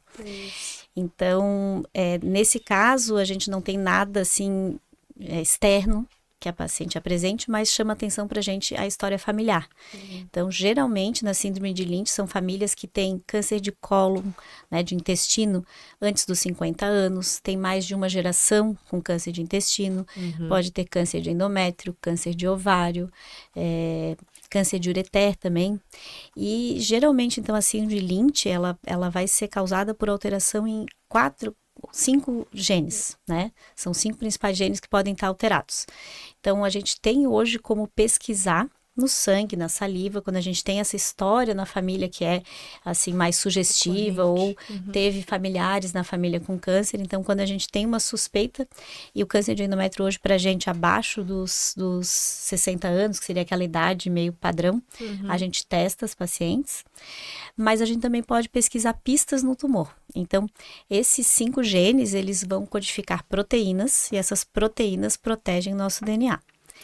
Quando existe algum erro na divisão celular, essas proteínas elas vão arrumar o nosso DNA para que não aconteça mutações e essas mutações levem ao câncer. Então, a gente pode pesquisar de maneira indireta no tumor. Ou eu pesquiso na saliva e no sangue da pessoa e eu vou observar esses genes e ver se eles estão alterados. Ou o que é mais comum, é como a gente começa hoje a pesquisa, a pessoa teve, né, câncer de endométrio. A gente pega aquele tumor, o patologista avalia se as proteínas estão presentes ou não naquele tumor. Se existe ausência dessas proteínas, é uma característica que a gente chama de instabilidade de microsatélite, né, ou deficiência das enzimas de reparo, e isso é uma informação para tratamento, porque são tumores que vão tratar com imunoterapia, e também é uma informação que eu vou levar aquele paciente para um investimento, né? Porque ela vai ter que confirmar se aquilo está só no tumor, porque pode acontecer de uma maneira esporádica, quer dizer, por acaso, só ali naquele tecido, ou se está presente em todas as células, e aquela paciente é uma paciente com suspeita de uma síndrome, né? Da síndrome de Lynch. Ô, Duda, e aí tu vai, né, claro, teve a doença, vai investigar naquele doente, né, naquela paciente, e aí vai acabar estendendo para os outros familiares saudáveis, como é? Sim. Aí é essa a ideia. O risco de a gente transmitir essa herança é de 50%, né, porque a gente herda metade do material genético do pai, metade da mãe. Então, aquele gene depende, e são 2 cromossomos, então a pessoa que tem alteração genética, ela tem um cromossomo normal e um com alteração. Na hora que vai gestar, então, o filho pode ter herdado o normal ou o alterado. Então, nem todo, isso é uma informação também importante. Às vezes as pessoas ficam com medo de fazer o teste, mas nem todos os filhos vão ter herdado. E herdar, nessa predisposição, é uma informação de prevenção. A gente precisa descobrir para a gente poder ter maneiras efetivas de prevenir aquela pessoa de desenvolver o tumor. A gente tem prevenção, né? Mas, de forma geral, então, quando eu tenho um familiar afetado, a gente vai fazendo uma investigação que a gente chama em cascata, né? Então, se eu descubro na mãe, eu vou testar os filhos. Aí, se algum filho for positivo, eu testo o neto. As irmãs vão testar. Se elas forem positivas, alguma irmã ou irmão, aí testa-se os sobrinhos, né? Os filhos desse irmão ou irmã. Então, a gente vai fazendo uma cascata, mas sempre a gente começa o teste pela doente, pessoa que teve a doença, que é o mais provável de a gente encontrar, né? Porque muito azar, assim, às vezes, né? Dá um gene negativo e o filho tem um gene que veio lá do outro lado da pessoa que foi acometida, mas até né? Existe, assim, a gente também, às vezes, pode, por exemplo, ter uma paciente que tem um teste negativo, o filho foi positivo, mas era do marido. Isso, porque nem sempre, como eu falei, nem sempre a pessoa precisa manifestar a doença. Então, às vezes a gente está concentrado aqui, mas aquela mulher teve o câncer da pós-menopausa que ela teria, e às vezes o filho foi fazer o teste porque queria, e hoje é acessível, tem muita gente que faz, às vezes, de check-up. Mas era a história do pai, então por isso que é importante um aconselhamento genético. Claro. E a outra coisa que acontece é a raridade, mas são as mutações que a gente chama de novo. Então, acontece de começar naquela pessoa. É muito mais raro, mas pode acontecer. Mas pode ter, né? E aí, sabendo disso, a gente pode, né, oferecer algum tipo de prevenção, né? Pacientes com síndrome de Lynch, a gente começa o rastreamento, a gente já falou sobre câncer coloretal até aqui em podcast, mas a gente começa, se sabe que tem essa síndrome, o rastreamento começa antes. Não se começa mais aos 45, Colono começa vem com a antes, colonoscopia. exatamente, começa antes. Existe medicação que a gente oferece que parece que tem algum benefício em evitar a formação de pólipo, né, para câncer de intestino. E as mulheres, elas vão ser orientadas em relação a câncer de endométrio também. Endométrio e ovário, né, E que ovário. acaba tendo também. E outros, mas assim, a gente acaba tendo alguns exames que a gente consegue oferecer. E que hoje cirurgia. até pelo tipo de mutação, né? É, Porque a gente sabe que tem o MLH1, MSH2, MSH3, abre a PMS2 e o chavinha. EpiCAM. E cada um parece ter um comportamento. Então, a gente às vezes até seleciona até a idade de fazer cirurgia e quais são os cuidados, porque cada um desses genes pode aumentar mais ou menos o risco de alguns outros tumores associados. Isso porque não é só coloretal, útero e ovário, é isso Sim, mesmo. tem outros que a gente tem que estar acompanhando, né? Mas vai fazer exames mais frequentes e ter diagnóstico mais precoce, né? É isso aí, oferece, assim, sempre que possível, né, individualizar. Às vezes eu falo, né, para vocês é fácil tirar o útero, então por que que não faz? Muitas vezes não precisa, né, e assim, o útero, além, óbvio, quando precisa, quando a gente coloca na balança que vai ter um risco muito aumentado de ter uma neoplasia de endométrio, óbvio que vai se oferecer dentro da idade mais plausível, assim, mais, né, melhor indicada, mas também o útero, ele, né, Ju, ele tem uma posição, assim, dentro do assoalho pélvico, ele tem uma função também, né? Porque não é só, como é que as pacientes... Professores falavam pra gente, né? Útero é só pra fazer neném e dar doença. E não é bem assim, né? E então. as cirurgias, por si só, todas têm seus riscos, né? E quantas mulheres que a gente vê jovens, né, que operavam antes por mioma. Mioma sangrou, esterectomia com 35, 36. Exatamente. Muito frequente. E, assim, a incontinência urinária, por exemplo, um dos fatores de risco para incontinência urinária é paciente ser esterectomizada. Claro, tem outros fatores de risco, mas a gente, quando fala de incontinência urinária, mas não mata ninguém. Não é bem assim, né? A gente sabe assim, que é um problema de saúde pública. 50% das mulheres, após os 50 anos, vão ter algum grau de incontinência urinária. Tu aumentar esses riscos, aumenta também o risco de infecções de repetição. E é uma causa de morte em idoso, a infecção urinária, por exemplo, então. né? E qualidade de vida, né? E qualidade de vida. Então, eu tenho pacientes que restringem a água que tomam por causa da perda urinária. Quando tu restringe a tua hidratação, tu tá restringindo a tua saúde como um todo, né? Então... Acho que tem que botar na balança e ver o real risco-benefício, né, que a gente vai oferecer. Eu costumo dizer que o cirurgião, ele leva 1 ano para aprender a indicar cirurgia e uns 10 para dizer não. Então, quando eu falo para meus pacientes, olha, se eu tô dizendo que é para não operar, acredita em mim, eu adoraria estar no centro cirúrgico agora. Mas é porque não precisa. Né? Exatamente, concordo. Deixa eu ver. A mensagem final, meninas, eu acho que a gente tá chegando. Tem algum assunto, alguma coisa pontual que eu acho que a gente esqueceu de falar? Será? Tentando me lembrar aqui, mas acho que assim... Eu tenho uma pergunta para a Bruna, que eu esqueci, que eu coloquei aqui especificamente sobre o exame, sobre a ressonância. Eu tenho algumas pacientes que vão fazer ressonância. E que aí eu falo assim, meu Deus, você não botou o gel, por quê? Dela, ai, doutora, para que gel, aquele gel? Precisa do gel, Bruna? Pra ressonância de pele. Primeiro fala onde bota, né? O gel vaginal. A Karine não falou onde é que vai o gel. Por que precisa, né? Na verdade, depende da indicação. Mas a avaliação, o que acontece quando coloca o gel na vagina? Distende a vagina, o útero fica na posição correta, anatômica. Então, a gente consegue ver todos os órgãos de uma forma bem mais anatômica do que quando a vagina fica colabada. Então, não é um desconforto, é menor até que o ultrassom transvaginal, que é só o gel, né? Colocado através de uma seringa. No máximo desconforto depois, né? Que vai cair o gel. Mas é só isso. E pra gente faz bastante diferença, principalmente no endometriose, também para estadiamento, porque a gente pode perder, né, esses limites entre as estruturas.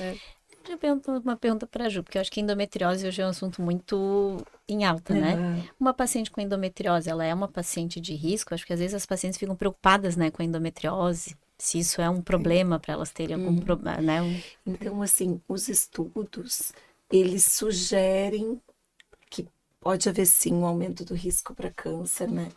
Mas eu costumo dizer para os pacientes também não neurotizarem, né? Porque se a gente imaginar que 15% da população feminina tem endometriose, a gente não tem 15% de câncer, né?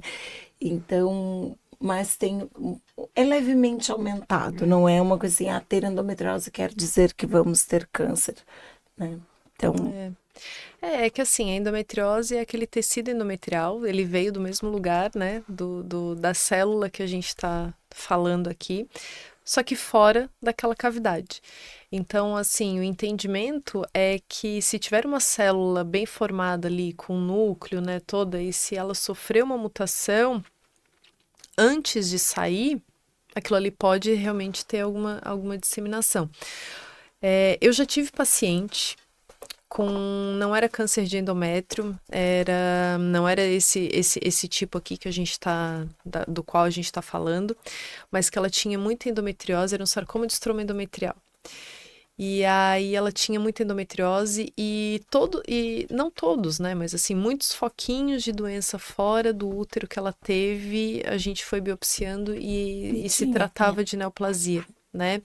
Então, assim, piora um pouco o prognóstico, faz parte do tratamento cirúrgico retirar aquilo ali, até por ser uma doença de baixo grau, enfim, do ponto de vista técnico a gente precisaria retirar, mas eu creio que é isso que a Ju falou, né? Não ter a neura de que uma coisa vai gerar a outra, eu acho que isso depende muito de como se formou, né? Do momento que veio essa mutação. E do planejamento, a estratégia terapêutica depois, né? Ter o feeling, eventualmente, de olhar, biopsiar e depois oferecer um tratamento caso... E até porque eu acho assim, às vezes a gente entra na neura com alguma coisa, como tu falou, né? Que a gente não controla.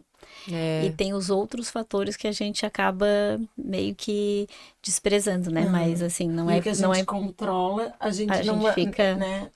Então, a própria endometriose, hoje, né, os 2 pilares do tratamento da endometriose é dieta anti-inflamatória e atividade física. Porque atividade física é hormônio reguladora. Não é só para o controle do peso, mas a gente sabe que os níveis de estrogênio, a gente tem várias pacientes de endometriose magras, mas que a gente orienta atividade física aeróbica, porque ela é estrogênio reguladora e a endometriose é uma doença estrogênio dependente, né? Também. E a dieta anti-inflamatória seria... Eu gosto de fazer sempre comparações para o paciente entender bastante, mas é como tu tens ali um machucado e tem sempre alguém cutucando o machucado. Aquilo está sempre inflamado, irritado, incomodando. Então, tu desinflamar a paciente, né, como um todo pela dieta. Então, não tem uma dieta para endometriose ou para câncer. Eu digo que é desinflamar, né? Então, uma dieta anti-inflamatória e atividade física para os cânceres ginecológicos, né? Não só o endométrio, a mama também, né? Tudo a gente... E para endometriose, que é doença benigna, ter essa atividade física para ser hormônio reguladora e ajudar no controle do peso. E a dieta não é nada mágico, né? Costumam perguntar qual é a melhor dieta. A gente não tem uma dieta específica anti-câncer, né? Não existe nenhuma mágica. É realmente aquela dieta com fibra, com verdura, que a gente realmente não tenha excesso de carne vermelha, que é inflamatório, o excesso do açúcar refinado, os industrializados, embutidos. Então, assim, é uma dieta saudável. Eu digo que a paciente que teve um diagnóstico de câncer e quem não teve também é a mesma dieta, né? A gente tem que ter uma alimentação equilibrada.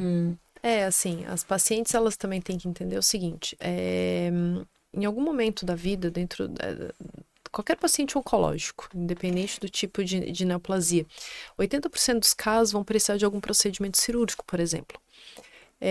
Ou que seja diagnóstico, ou terapêutico, ou para algum tratamento de algum sintoma, alguma queixa, enfim. Eu sempre falo, por menor que seja a sua cirurgia, você vai ter que levantar da cama. Você vai ter que sair. E se você não estiver preparado para isso, você não vai sair. Um dia muito frio, um dia com uma dor de cabeça, a gente acaba ficando em casa, né? Se possível, quando consegue, mas assim, acaba ficando um pouco mais em casa, anda menos, sai. Se você tá operado, se você tá machucado, se você tá doente, é um dia que você fica em casa e você percebe que você tá mais, né, fraquinho. Agora, imagina no pós-operatório. né? Então, assim, a atividade física, além de fazer parte da prevenção, ela vai fazer parte da sua recuperação, né? A sua reabilitação. Tua performance, né? Exatamente. E até porque a gente está falando aqui do fator de risco, a gente falou muito obesidade, mas o segundo fator de risco tão importante quanto, né, é a idade. Então, a gente falou muito aqui, né, acima de 60, realmente é um tumor mais das mulheres mais velhas.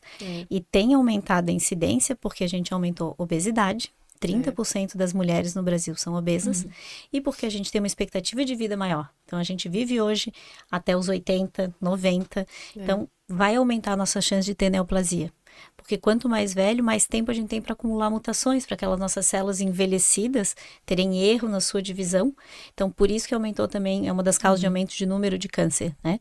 Então, se a gente quer ter uma velhice saudável, se a gente quer estar melhor para uma cirurgia, se a gente quer ter autonomia, né? Porque as mulheres, a gente sabe, perde massa muscular, a gente perde qualidade do osso, a gente precisa da atividade física para prevenção e para, não só para tumor, mas para qualquer outras doenças também, né? Que a gente possa ter. Então, a gente diz, hoje é fazer um banco, né? De músculo, de osso, de saúde, para a gente ter qualidade de vida. É isso mesmo. Porque todos esperamos, né, viver bastante. Eu falo sempre, né? 2 caminhos a gente tem. Eu repito muito isso, as minhas pacientes estiverem me ouvindo, vão lembrar de eu falando isso. A gente tem 2 caminhos. Ou a vulnerabilidade, ou a longevidade saudável. Então, ou a gente vai, né, se perder no caminho, ou a gente vai viver bem, né? Então, não é só viver mais, é como vamos viver até lá, né? Você tá certo. É isso mesmo. Mas eu tenho mais coisa para falar. A gente tratou, independente do tratamento, cirúrgico, seguido ou não de alguma adjuvância, tá resolvido? Aí vai começar o acompanhamento, né? Então, até para esclarecer para quem tá ouvindo e não conhece um pouco esses termos oncológicos, que eu acho que é importante, né, saber. Então, quando a gente tem alguns termos que a gente fala no tratamento oncológico. Neoadjuvância é algo que vem antes do tratamento definitivo. Então, em alguns tumores, a gente costuma fazer um tratamento antes da cirurgia, seja esse tratamento uma radioterapia ou uma químio. Então, esse é o tratamento neoadjuvante. É aquele que a gente faz antes do tratamento principal, como se fosse para preparar, né? Diminuir o tumor, fazer uma cirurgia mais fácil, às vezes poupando mais o órgão que vai ser operado. E o tratamento adjuvante é esse que a gente estava falando, de que operou, eu não tenho mais sinal da doença presente, mas eu tenho um risco maior daquela doença voltar. Então, o tratamento adjuvante quer matar aquela micrometástase, né? Quando a gente faz o tratamento, a gente não tem mais sinal, né? A Bruna nos diz, não vejo nada nos exames de imagem, tá tudo normal. Essa paciente diz que ela está em remissão.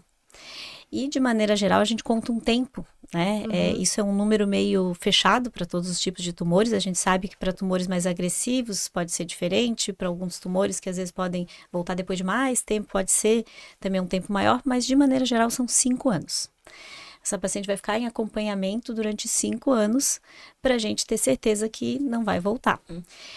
Os exames nesse período vão depender se o estágio era mais avançado, se o tumor era um pouco mais agressivo, a gente vai ficar mais de olho e vai fazer alguns exames de imagem com maior frequência. Se aquele tumor era um tumor pequeno, pouco risco, a gente vai pedir mais exames conforme sintomas. Então, é muito importante o acompanhamento depois, né? Vai continuar acompanhando com a doutora Karine, comigo, vai fazer exame ginecológico e vai ter que, eventualmente, fazer alguns exames de imagem para a gente saber que tá tudo bem.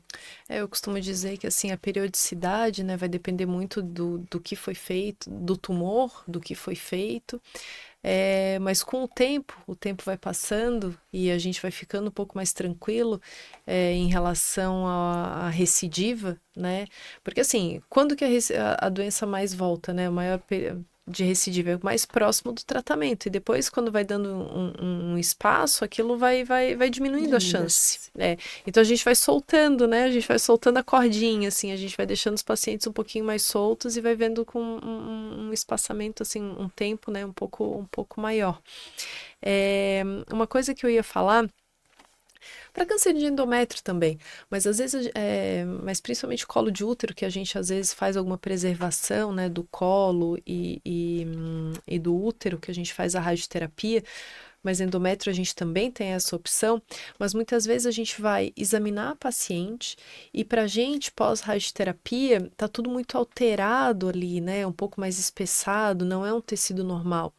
E para mim eu vejo que tá normal, mas eu não vejo doença. E às vezes o radiologista vem e me diz assim, tem alguma coisa ali. Tem alguma coisa ali, daí eu digo, olha. A tal da difusão. Eles têm A tal aquela da coisa difusão. Não. Eu assim, mas não tem nada aqui, mas mudou. Então, assim, são características, né, Bruna? Assim, são coisas, a tal da difusão, que tem na ressonância, mas assim, é o olho, é botar a imagem, né, de agora, de 3, de isso 6 que eu ia falar. meses. Melhor amigo do radiologista é o exame anterior. Nunca esqueçam de levar o exame anterior. Não, e é Tá muito escrito em que bom né? que agora, assim, ó, fazer no mesmo lugar, eu falo, não é para fazer só na imagem, mas se faz no mesmo lugar, é muito melhor o acompanhamento, é muito mais acurado a gente pegar os exames anteriores e não só o anterior, porque às vezes tem um tecidinho bem pequenininho que vai crescendo, então o que a gente faz? A gente pega o exame que a Duda pediu a cada 6 meses, pega dos últimos 2 anos e pega o primeiro e o último, vê, cresceu. Independente, né? Claro, então assim, ó, esse acompanhamento, ver os exames anteriores e com detalhes, saber a fisiopatologia da doença, esse tumor é do quê? Para onde é a drenagem? Vai para peritônio? Vai para pulmão? Vai para retroperitônio? Então esse conhecimento para onde que pode, né? Onde a gente pode identificar essa recidiva ou essa... Sim, a progressão. Você não sabe onde progressão. procurar, não vai achar, Não né? vai Bruna? achar. Então tem que entender a doença também para Mas ir. E o isso é pós-operatório interessante. pra gente também é assim, porque fica uma maçaroca às vezes, né? É. Que tipo, o que é isso? Saber até o que fez, né? Saber Fez rádio, o fez tipo cirurgia, o tipo né? de cirurgia, né? Qual que é a cirurgia? Ah, não, isso aqui é normal para essa cirurgia. Então, eu acho que o mais importante é o que a gente está fazendo aqui, que é o que é a vida real mesmo. É uma equipe multidisciplinar, que o paciente não vai ver, talvez tenha só um herói aparecendo, mas não tem problema. O Não, importante mas é é isso que mesmo. funcione essa comunicação. Hoje o tumor board é uma realidade, né, na oncologia. E tem vários estudos em vários tipos diferentes de tumor que mostram melhora de sobrevida dos pacientes que são discutidos em board multidisciplinar. Porque tu consegue diminuir o tempo, né, para aquele paciente chegar no tratamento ideal dele, porque em vez de ele ter que passar por cada profissional, ele vai passar. Mas a gente já consegue cortar esse caminho, né? Eu já ligo, ó, Karine, eu tenho uma paciente que está com uma lesão ovariana, preciso que tu veja. Né? Aí a Bruna, preciso que adiante o exame de imagem. Aí fica pronto o exame de imagem, ela já nos diz. Então, toda essa equipe conversando e vendo qual que é o melhor tratamento específico, né? Porque não é uma receita de bolo, né? Não é câncer de endométrio, trata assim. A gente tem que ver aquela paciente, né? Ela tem as comorbidades, ela tem o estágio, ela tem o tipo de câncer dela. Então, cada pessoa, cada tipo é diferente. E até as questões da pessoa mesmo, né? Não quero fazer químio, ou eu ainda quero gestar. Então, tem questões até pessoais que a gente vai levar em consideração quando possível no tratamento oncológico. Então, é toda essa conversa multidisciplinar que possibilita, né, que essa paciente tenha esse melhor tratamento. Tem muitos casos, assim, né? Vocês foram contando, eu fui lembrando, assim, de alguns casos, mas realmente, né? Tem algumas particularidades. A gente já teve uma que engravidou durante o tratamento. Engravidou durante. Exatamente, a gente estava fazendo o planejamento de operar. E assim, são características. E aí tem que repensar, né? Igual o Waze, gente. Aí eu recalculo a rota. E aí tem outra, não, mas tem que tirar o útero, porque, né, faz parte do tratamento. Eu não vou tirar, doutora. Assim, ó, vamos pensar em outra coisa, eu não vou tirar. Eu assim, mas gente... é interessante, né? Às vezes é difícil, mas muitas vezes, né, desafiador. Mas conversando e vendo o que cada uma consegue oferecer é o que a gente vai conseguir, é como a gente vai conseguir ajudar. É isso mesmo. Mas agora eu pergunto, ficou faltando alguma coisa? Será que a gente precisa falar? De câncer de endométrio? Já pincelei ali um pouquinho também sobre o estágio avançado, né? Assim, falei de algumas opções de tratamento ali da imunoterapia. Então, Sim. é uma coisa que a gente não fala muito do câncer avançado, porque felizmente a maior parte das pacientes elas vão ter um estágio inicial e vão ser curadas. O tratamento do câncer de endométrio com metástase, ele era tratado com quimioterapia. E a gente não tinha muitas opções e realmente o resultado não era tão bom. Existia até algumas pacientes, aquela do tipo 1 ali, aquele bem clássico, né? Que também a gente podia tratar com hormônio. A gente fazia o uso de um progestágeno, né? Que então bloqueia, que era o Megestat. E as pacientes até tinham resposta por algum tempo. Mas, para a maioria dos casos, a gente tinha respostas pobres. Então, assim, só para deixar a mensagem, né, que hoje a gente tem novos tratamentos e uma nova expectativa para os pacientes com câncer de endométrio. A imunoterapia, que ela é diferente da quimio, né? Então, a quimioterapia é um tratamento que mata aquela célula anormal, aquela célula que está se multiplicando muito rápido. Ela é mais sensível ao quimioterápico que a célula normal. Então, esse é o princípio, né, da quimio, matar uma célula tumoral. Quando a gente fala em imunoterapia, a imunoterapia ela vai ativar o nosso sistema imune para que as nossas células de defesa matem o tumor. Então, o tumor ele meio que se esconde no nosso corpo, né? Porque o nosso sistema imune, no início, ele é até capaz de identificar e matar algumas células tumorais, mas elas têm mecanismos de defesa que elas inativam a nossa defesa. Então, com a imunoterapia, a gente deixa o nosso linfócito de novo ativo e ele é capaz de combater o tumor. E a imunoterapia ela foi uma revolução no tratamento de melanoma, de câncer de pulmão, de câncer de rim. E hoje ela é uma realidade para o câncer de endométrio. Principalmente naquelas pacientes que a gente falou, tanto síndrome de Lynch, quanto também quem tem, não a síndrome, né, mas a proteína alterada no tumor, né, que a gente chama de deficiência nas enzimas de reparo. Esse é o grupo que mais se beneficia, que tem as melhores respostas da imunoterapia. Mas esse ano a gente teve a aprovação de 2 imunoterapias para a primeira linha, combinada com a quimioterapia, para pacientes com câncer de endométrio, independente das enzimas de reparo. Então, a gente teve novidades muito boas, né? Poder oferecer melhores tratamentos e tem mais trabalhos por aí. A gente diz que nos tumores ginecológicos o endométrio é a bola da vez. Tem muito estudo e muito tratamento novo saindo para poder beneficiar as pacientes.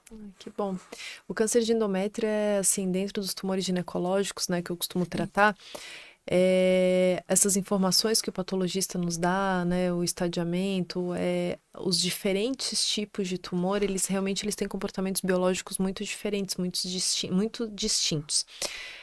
O câncer de ovário, ele segue um padrão, né, muitas vezes. É o padrão... Dificilmente a gente faz um diagnóstico, infelizmente, mas dificilmente a gente faz um diagnóstico muito inicial. É previsível. Muitas Muitas recidivas, mas assim, tudo é previsível. O câncer de colo de útero também, mas o endométrio é interessante porque hoje a gente está conhecendo bem ele, né, pelas pesquisas, assim, pelo estudo da imunistoquímica e tal, e a resposta aos novos medicamentos que a gente está tendo, mas assim, era um pouco frustrante porque a gente tinha aqueles casos que a gente operava e que era uma beleza.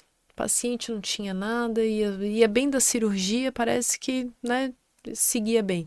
Mas tem outras que era impressionante. No primeiro retorno pós-operatório, assim, recuperou-se da cirurgia, beleza, vamos voltar daqui 3, 4 meses com exame de imagem, doença disseminada, assim, gente, mas eu acabei de tratar.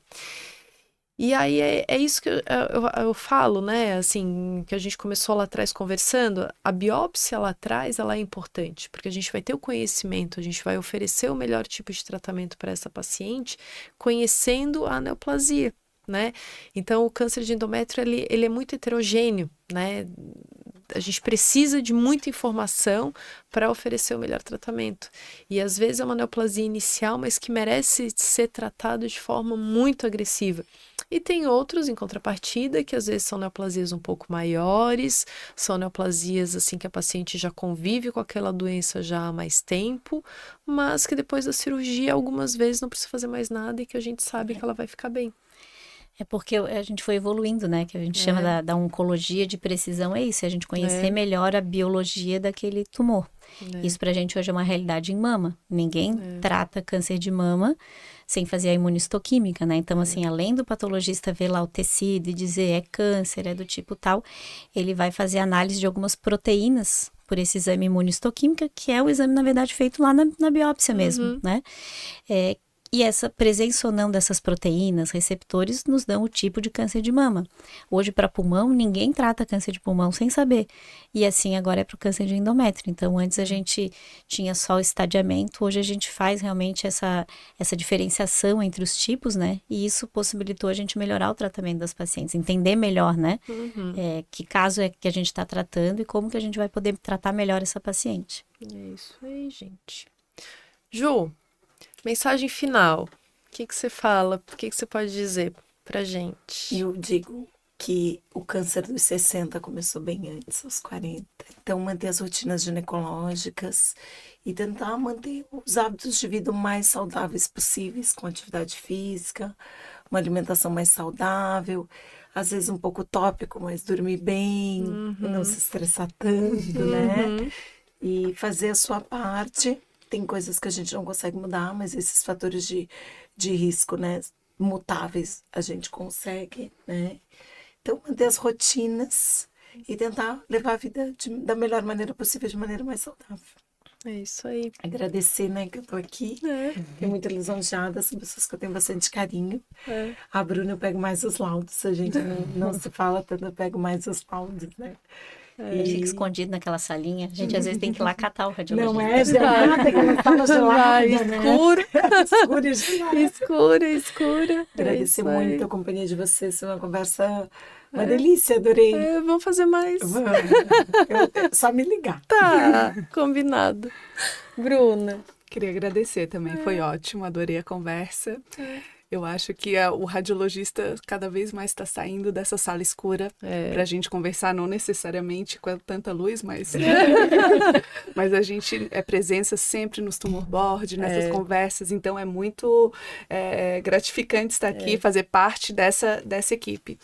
E eu acho que de exame de imagem, eu acho que as pessoas não têm tanta resistência, eu acho que é o contrário, tem que falar assim, ó, confie no seu médico e o médico peça com uma indicação correta, porque a gente vê muito ao contrário. É gente querendo fazer exame sem uma indicação. Então, como radiologista, eu falo assim, ó, confie no seu médico, que ele vai saber a hora de pedir o exame correto para você. De forma criteriosa, é isso aí. Pegando a deixa do tumor board, né? Eu sempre penso isso. O meu marido fala assim, mas de novo reunião? Eu só trato o nome gineco. Imagina o pobre radiologista e o patologista que tem que ir em todas. Mas é que é isso, virou a nossa rotina, né? A gente hoje não trabalha assim. Mas a gente, quando começa uma reunião, né? As nossas discussões de caso, a gente assim, o Jorge já chegou? Cadê o Jorge? O Jorge não chegou ainda. Aí quando ele chega, Aí é reunião segunda, terça, quarta, quinta, né? Exato. A gente se divide, ó. Cada um vai numa. Mas a gente está sempre muito bem acompanhado.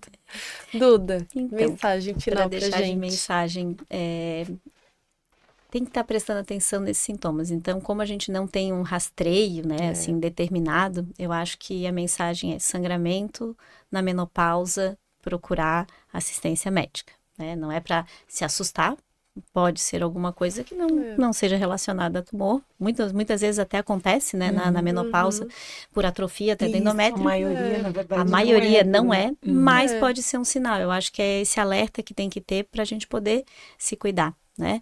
Claro, já foi falado também a questão dos hábitos de vida, isso é muito importante. E em relação à família, né, a gente também está atento, a gente conhecer um pouco mais a história da nossa família. Então, quando a gente às vezes chega na consulta médica, as pessoas às vezes não sabem, não, minha avó teve, mas não sei bem o que é. Hoje a gente tem os testes genéticos como aliado. Então, é a minoria dos tumores, mas nessa minoria a gente tem como fazer uma prevenção mais efetiva, a gente tem como aconselhar essas pessoas, a gente prevenir melhor o câncer. Então, conhecer o histórico familiar é importante. Isso a gente tem que ter anotadinho lá, saber, né, a idade que meus parentes tiveram câncer, se tiveram câncer, porque isso pode ajudar no seu diagnóstico e no seu tratamento. E saber que a gente está aqui para poder ajudar e que a gente vai fazer o possível para a paciente poder passar pelo seu tratamento da melhor forma possível. É isso, assim, às vezes, né, como a Bruna comentou, às vezes quem fica ali na frente lidando com o paciente parece que é uma pessoa só, né, mas é uma multidão. É o cirurgião que auxilia na cirurgia do médico assistente, é o médico que fez o diagnóstico e que encaminhou, é o médico que está auxiliando no diagnóstico, no estadiamento, e às vezes no acompanhamento das intercorrências, porque não raro as pacientes, né, independente da cirurgia, tem alguma intercorrência, alguma complicação que precisa de um exame de imagem, por exemplo, naquela internação, conhecer, conversar com o radiologista, que ele vai nos ajudar a manejar aquela complicação, não só a doença, mas a própria complicação. E confiar, né, gente? A gente tá ali, ninguém deseja o mal para ninguém, né? Eu acho que todo mundo tá desejando sempre o melhor, oferecer o melhor, que se recupere o mais rápido possível, que passe daquilo ali. Mas às vezes a estrada é um pouquinho tortuosa, né? E se cada um fizer a sua parte, eu acho que a gente chega mais rápido, né? É isso aí. Tá, gente, muito obrigada. Espero que tenham gostado, aproveitado. E é isso.